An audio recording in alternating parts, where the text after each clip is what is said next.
कि परमेश्वर को बहुत बहुत धन्यवाद हो एक बार फिर से हमें मिलाने के लिए। हम लोग इकट्ठा हैं परमेश्वर की देह के रूप में, परमेश्वर की महिमा करने के लिए, उसकी सच्ची बातों पर चर्चा करने के लिए। और हम विश्वास सहित आशा करते हैं आप इन तमाम पवित्र बातों को समझ पा रहे हैं। देखिए, हमें ऐसा बोला गया कि आप बड़ी सीरियस बातों को करते हैं, बड़ी सीरियसली उन बातों को बताते हैं, सीरियस होकर। ये बातें परमेश्वर की पवित्र बातें हैं, बहुत सीरियस बातें हैं, जीवन और मृत्यु की बातें हैं हमारे बहनों, हमारे भाइयों, हमारे दोस्तों। और वो तमाम कलीसियाँ इस बात को सुने। हम ऐसा कभी नहीं चाहते किसी का भी खून हमारे इन हाथों पर हो। यही बातें मेरे लिए हैं, यही बातें मेरे परिवार के लिए हैं, और यही बातें आप सबके लिए हैं। परमेश्वर की सच्ची बातें हैं ये। आइए हम लोग ध्यान करेंगे। हम लोग बात कर रहे थे परमेश्वर की पहली शिक्षा के विषय में, क्योंकि मन फिराओ, स्वर्ग का राज्य निकट है। ये तो परमेश्वर के राज्य का पहला प्रचार है ना। जब हम परमेश्वर के नए नियम को खोलते हैं तो हम देखते हैं 5:3 मत्ती से जो शिक्षाएं शुरू हुई, क्या बोला गया? बोला गया, धन्य है वे जो मन के दीन है, क्योंकि स्वर्ग का राज्य उन्हीं का है। स्वर्ग का राज्य किन लोगों का है? जो लोग छोटे लोग हैं, मन के दीन लोग हैं, हम्बल इन हार्ट्स, है ना। उनके हृदय परमेश्वर के सामने छोटे होना, दीन होना, बालक होना, एक ही बात के सारे मायने हैं ये। छोटे होना, दीन होना, बालक होना, नम्र होना, ये सब चीजें परमेश्वर के राज्य की वो धन्य बातें हैं। उसने कहा स्वर्गीय मिरासों के धुन में रहो, स्वर्गीय वस्तुओं की खोज करो। स्वर्गीय वस्तु क्या है ना? स्वर्गीय वस्तु है वो पवित्र आत्मा, वो पवित्र आत्मा के सारे गुण, ये परमेश्वरी चरित्र है।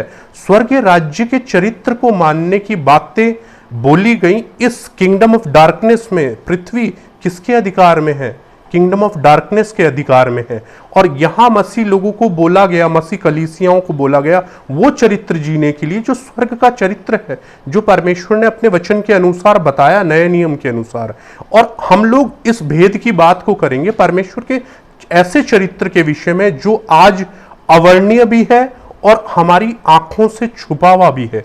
क्या लिखा है 25 अध्याय भजन संहिता 8वें वचन में? हमारे परमेश्वर भले और सीधे हैं। हमारे बहनों, हमारे भाइयों, हमारे दोस्तों, कलीसियाओं के वो तमाम लोग जो हमारे साथ में इन पवित्र बातों को सुन रहे हैं, आपका परमेश्वर, हम अपने पिता का काम कर रहे हैं, उसकी सच्ची बातें जो हमें परमेश्वर ने कहा आपको बताने के लिए, उन बातों को सुनिए। ये मनुष्य की बातें नहीं है, ये परमेश्वर की बातें हैं। क्या उसका परमेश्वर का चरित्र कैसा है? हमारा परमेश्वर भला और सीधा है। सीधा है आपका परमेश्वर, आपका पिता सीधा है। 25 अध्याय उसके 8वें वचन भजन संहिता में लिखा है। और आगे ऐसा लिखा है 33:4 भजन संहिता में लिखा है, उसका वचन सीधा है। जो स्वयं एक सीधा परमेश्वर है, उसका वचन भी सीधा है।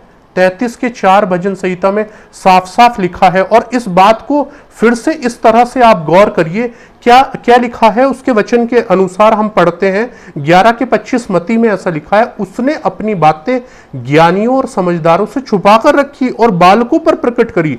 यानी सीधे लोगों पर उसकी बातें उसने प्रकट करी। किसने?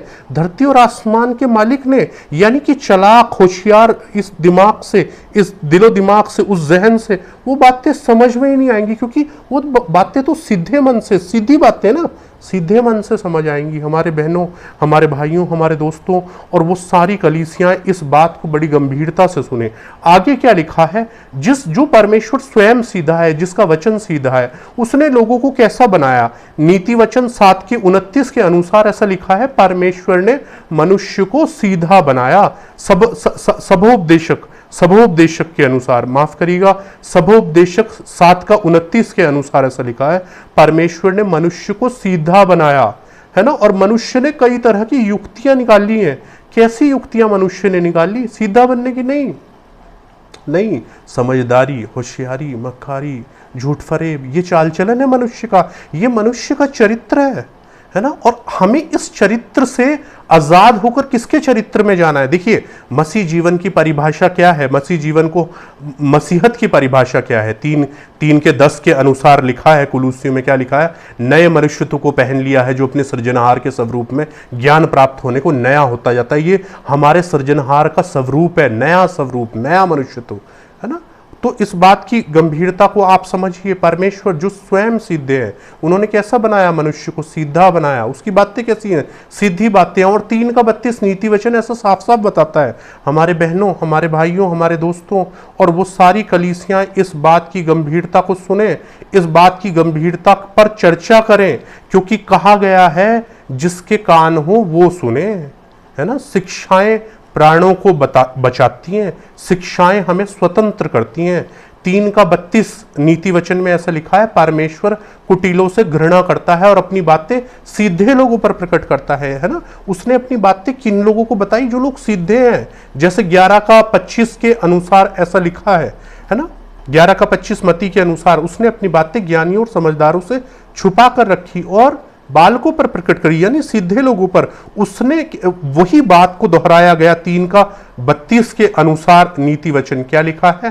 परमेश्वर कुटिलों से घृणा करता है ना, और अपने भेद सीधे लोगों पर, भेद उसका वचन सीधे लोगों पर खोलते हैं परमेश्वर। इसलिए चालाकी, मक्कारी, होशियारी, फरेब, इन सब बातों से देखिए हम लोग परिवर्तित कैसे होंगे, कैसे मनुष्य परिवर्तित होता है, कैसे उन तमाम स्पिरिट से छुड़ाया जाता है, जो स्पिरिट, जो शैतान की स्पिरिट्स हैं, यानी कि जो पाप करता है, पाप का दास है, और पाप शैतान की ओर से, उससे कैसे छुड़ाया जाता है। देखिए, जो कोई परमेश्वर से संगति करता है वो उसके साथ एक आत्मा हो जाता है, और वचन की संगति परमेश्वर की संगति है। वचन के साथ निरंतर समय गुजारने से, है ना, वचन के साथ समय गुजारने, कैसे? सीधे मन से वचन के साथ समय गुजारना, यानी परमेश्वर के साथ समय गुजारना। परमेश्वर को जानना यानी वचन को जानना। वचन ही परमेश्वर है। यीशु मसीह कौन है? वचन।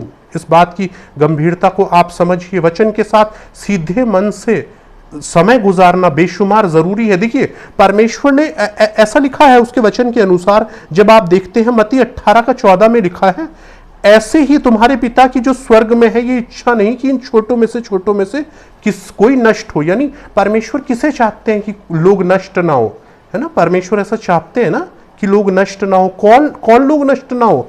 लिखा है मत्ती 18:14 में। आप इस बात को समझिएगा, परमेश्वर किसे चाहते हैं नष्ट ना हो? ऐसे ही तुम्हारे पिता की जो स्वर्ग में है ये इच्छा नहीं कि इन छोटे लोग नष्ट ना हो, जिन्होंने मन फिराकर, जो लोग दीन हुए। देखिए, मन फिराओ, क्योंकि स्वर्ग का राज्य निकट है। ये पहला गंभीर प्रचार है जो आखिरी पुस्तक तक, प्रकाशित वाक्य तक चलता है। कलीसियाओं, मन फिराओ। और मन फिराना किस स्तर तक?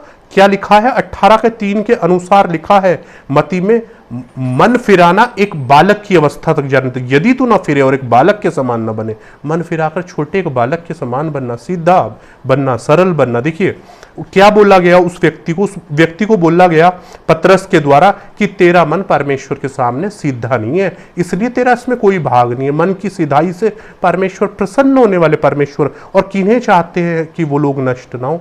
जो लोग सीधे हैं, हमारे बहनों, हमारे भाइयों, और वो सारी कलीसियां जो परमेश्वर की सच्चाई से प्रसन्न होती हैं। देखिए, एक बात को और समझिए, मत्ती 10:42 में लिखा है, जो कोई इन छोटों में से छोटों को जो मेरा चेला जानकर केवल एक कटोरा ठंडा पानी पिलाए, वह किसी भी रीति से अपना प्रतिफल न खोएगा। देखिए, इस बात को समझिए, किन लोगों को वो एक कटोरा ठंडा पानी पिलाया जाएगा और मनुष्य अपना प्रतिफल न खोएगा?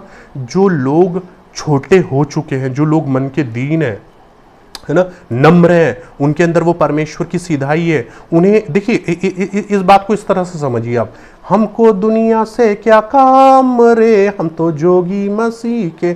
यानी कि वो दुनिया से आप इस बात को समझिएगा, क्या चेतावनी दी गई? चेतावनी दी गई कि हे व्यभिचारिणियों, क्या तुम नहीं जानती कि जो कोई संसार से मित्रता करता है वो परमेश्वर से बैर करता है। जैसे जैसे आपके परमेश्वर के साथ में संबंध अच्छा स्थापित होता चला जाएगा, वैसे वैसे आपका वो हिप्नोटिज्म संसार की ओर से खत्म होता चला जाएगा। परमेश्वर ने अपना पवित्र आत्मा किस लिए दिया है? परमेश्वर ने अपना पवित्र आत्मा दिया है, वो सामर्थ्य है, वो जीवन जीने के लिए, जो आपको उन्हीं आदतों से, उन्हीं स्वभाव से, उस चरित्र से छुड़ाएगी। हमारे बहनों, हमारे भाइयों, हमारे दोस्तों, वो सीधाई का चरित्र है आपका परमेश्वर का, है ना। पहली शिक्षा क्या है? प्रभु के वचन को जब आप उसे खोलते हैं, आप उसके साथ संगति करते हैं, तो आपको बताया जाता है धन्य हो तुम जो मन के दीन हो, क्योंकि स्वर्ग का राज्य तुम्हारा है। जो हम्बल इन हार्ट्स है। देखिए, दो बातों को फिर से याद रखिए, ये बार बार दोहराई जा रही हैं दो बातें। क्या बातें हैं? Obedient towards the word of God, यानी कि परमेश्वर के वचन के प्रति आज्ञाकारी होना, और दूसरी बात है नम्रता, दीनता, वो पश्चातापी हृदय, वचन को सुनकर थरथराने वाला जीवन।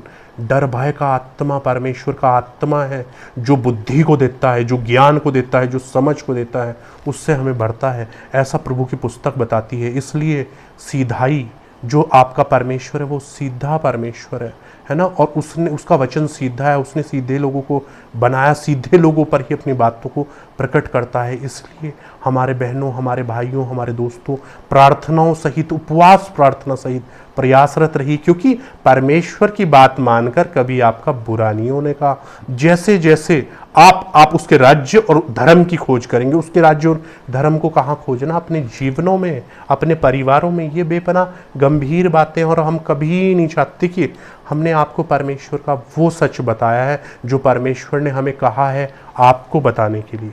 परमेश्वर का धन्यवाद हो इन बातों पर चर्चा करने के लिए। बहुत छोटी छोटी बातें होंगी, कृपया गंभीरता से सुनिएगा। फिर से मिलेंगे। जय मसीह।